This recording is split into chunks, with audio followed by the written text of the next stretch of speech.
Wow, and welcome back to Weekend on Wheels, and I'm Girish, and you're in for some real treat for your eyes because this episode is going to be some mad kick-ass off-road at Kaka Bay. And guess what? We've got some celebrity riders with us as well. So Sachin is also joining us, and he's going to be a part of this ride, and a lot of other celebrity riders who are our friends who will be a part of this ride, which is NKK, and then we've got drone rider from Kuntu Badao. Yes, and then Mr. Akshay from Restart. So it's going to be a lot of fun in this video, so stay tuned. I'll see you guys right after this intro video to catch up all the action. So stay tuned.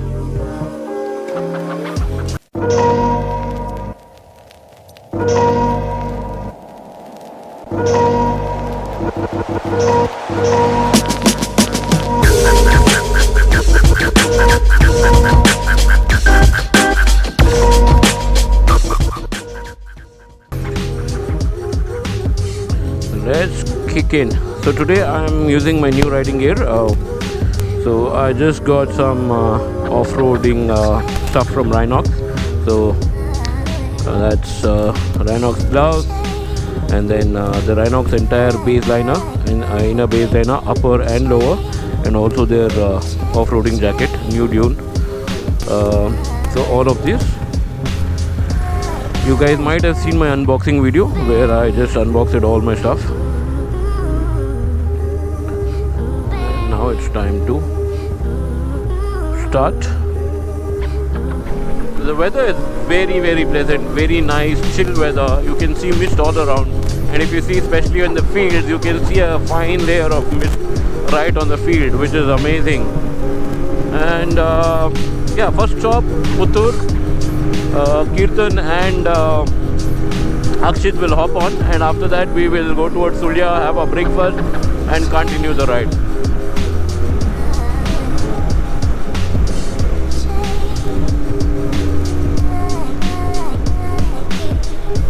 The roads after Mani are fantastic. I was there just a couple of days ago.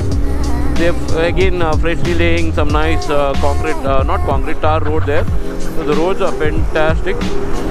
Only till Mani, after KT to Mani is a little bad patch. After that it's beautiful.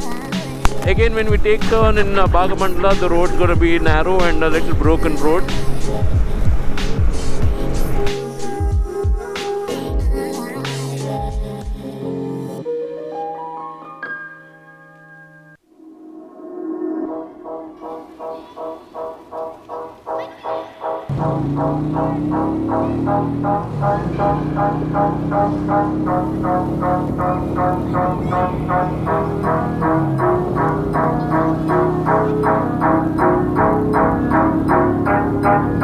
So here's most of the pack now. So you can see Akshay right in front of me. Then we've got Sachin, and then couple of other boys.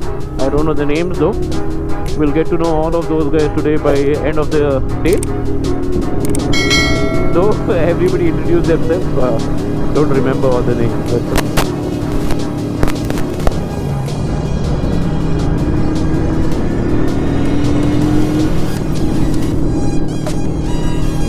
We'll have to take a Napukulu road, and then so this is the Napukulu road. Then there's a deviation towards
And here we are at Kaka Bay. This is the Kaka Bay town, and we are all regrouping here before Tarun takes us onto the off-road patch. So we are putting all our luggages in the jeep there, what you can see. So basically all the clothes and top box or whatever we have in addition will be put there, and from here we will start our ride. So let's gear up and proceed. It's going to be one nice trail. So Tarun will lead us, and all the other materials which is unnecessary is going on the jeep now. So here's the entrance of the off-road that we are going to start. So what has happened with my mic is because I was using an off-road helmet, my mic gave me some trouble. So I'm giving a voiceover on this particular small patch or a small segment. So yes, this is what has happened with my mic.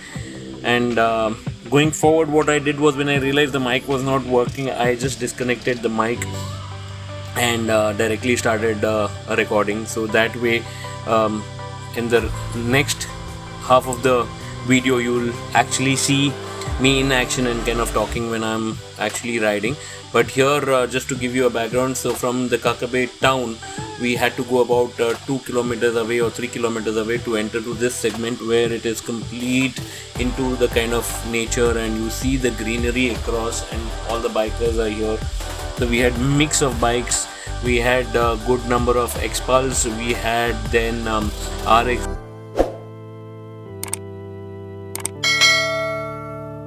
and of course my Hermes. So now it's just getting into the woods, and it's a small narrow road, and it was a very pleasant day as well to ride. So it was not too hot, though it looks bright and sunny and all of it. That way it was very good weather conditions, and also you see the roads, it's partly broken and partly there is tarmac into it. So this is a route that we've not done, and also Tarun had told us that this is going to be one crazy challenge, kind of an off-road, and especially during monsoon this can get really worse, is what he was telling. So let's see how worse or how good this is going to turn out. See, all 3 X-Pulses are right in front of me. There's Alan, then Madhu, and then Kirtan, and slowly the roads have started changing, and it's become a little more gravelly road, and it's more like a broken road now. If you see right below, it's all part broken, and you have little bit of gravels in between, and here we go. This is kind of a taste what you can get going forward. And the best part is you have coffee plantation on the either side, and you are actually riding in the middle of a estate as of now. But then going forward, we don't know if it's going to remain the same or not, but as of now it's riding in between proper coffee estate, and this is a private property. That's what Tarun had told us, and he was taking us inside. Okay, looks like there's a steep ahead, that's why we are all stopping here and trying to figure out what's happening. And this place is just crazy. Kaka Bay, you can do so much off-road. Like every place that you go and see here and there's so much of off-road that you can do. It's just mind-blowing the amount of trails that are there. And we've explored a lot of trails last time when we came to the same location at camp at Kaka Bay, and Tarun was a super duper host, and looking forward for the same today as well when we enter the Kakkabe Camping, which will be later part. So as of now we are going to explore around this place, ride around, and then maybe only once we are done with all of this, evening is when we will get into the homestay. And here's Himalayan, that's Royson, he is on his Himalayan. It's going to be a good fun mix of different motorcycles, lightweight motorcycles, heavy champion motorcycles, and also a small capacity motorcycle, which is mine, 160cc Apache. So we're all eager to get into the woods and start doing some crazy stuff, because the terrain is giving an idea how or what we can expect going forward. And here start a nice little inclination, and if you see, it's a nice incline with a lot of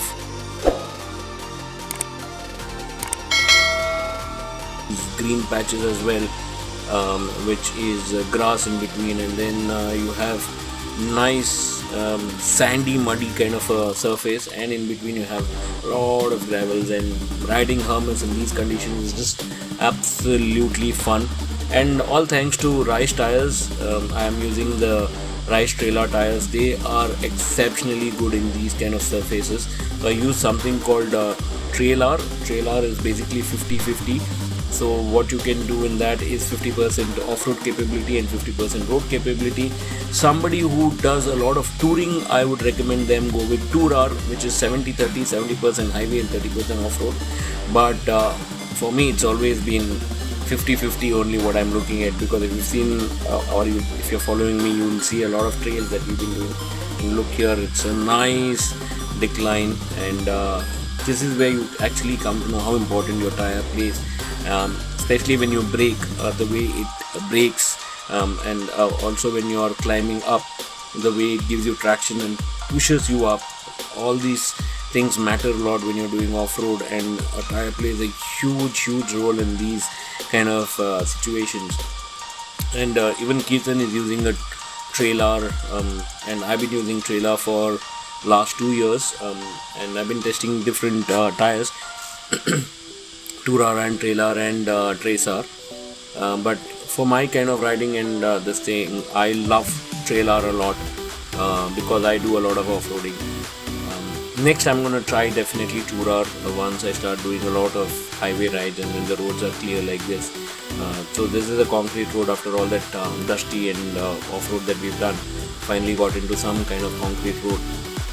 And again, see here, this place is like you get a good patch of concrete or tarmac road, and then suddenly you have this off-road situation immediately. Like there's not too much of a time, immediately it changes into off-road, and like the roads are really bad. And see, now again you have concrete, so that is what is happening. And then right in front of me is Tarun. The others have just overtook him and gone ahead, because in turning this kind of goes a little slow, and if you are in that pace, you really need some space to get in. So you either keep good amount of distance between the car and yourself so that you travel. So this is how you maintain, keep a good distance between the Jeep and or a motorcycle, whichever is there. And then when you're going full throttle, you have good pace that you can maintain, and you can continue to go without a stop. That's how you should be looking at doing. So I'm just giving it some time so that the Jeep is really ahead of me, and then when I go, I can go at least some throttle and get the kind of power that I need. Because if there's an inclination suddenly, that's where you need all the power from the motorcycle. And mine is a 160, so I need to plan my climb when I'm going. I need to have that power coming in, and I have 18-inch wheels both front and back, so I need to really plan everything. Unlike an Expulse or a Himalayan, where Expulse you have a 21-inch front wheel and Himalayan is 19-inch front wheel. You need to